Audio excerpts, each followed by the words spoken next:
Cześć kochani, witam Was gorąco na moim kanale i zapraszam dzisiaj na roladę kokosową bez pieczenia, czyli pyszny smakołyk z masą kokosową na bazie herbatników, idealny na deser.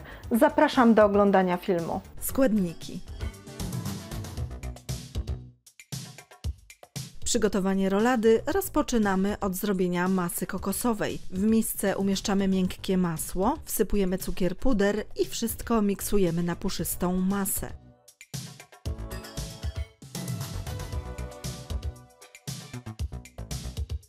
Do maślanej masy wlewamy sok z cytryny, dodajemy wiórki kokosowe i całość łączymy mikserem. Tak przygotowaną masę kokosową wstawiamy do lodówki na pół godziny. W następnym etapie przygotowujemy masę kakaową. Herbatniki miksujemy w malakserze lub za pomocą wałka do uzyskania konsystencji bułki tartej. Pokruszone herbatniki wsypujemy do miski.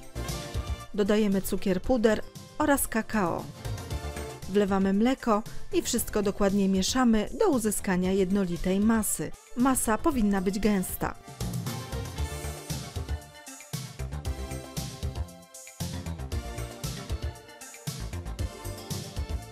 Na arkusz papieru do pieczenia wykładamy masę kakaową.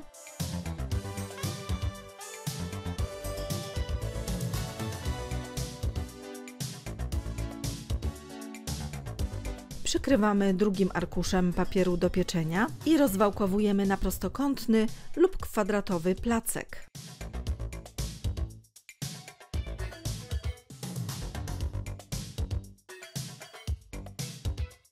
Na masie kakaowej równomiernie rozprowadzamy masę kokosową, zostawiając z każdej strony margines brzegu około 2 cm.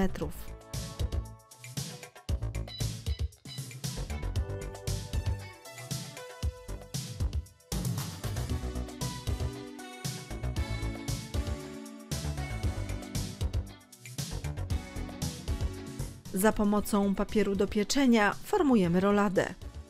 Tak przygotowaną roladę zawijamy w papier do pieczenia i wkładamy do lodówki na kilka godzin lub na całą noc. Przed podaniem kroimy w plastry. Po więcej pysznych przepisów zapraszam na mój kanał Smakowite Dania oraz na stronę smakowitedania.com.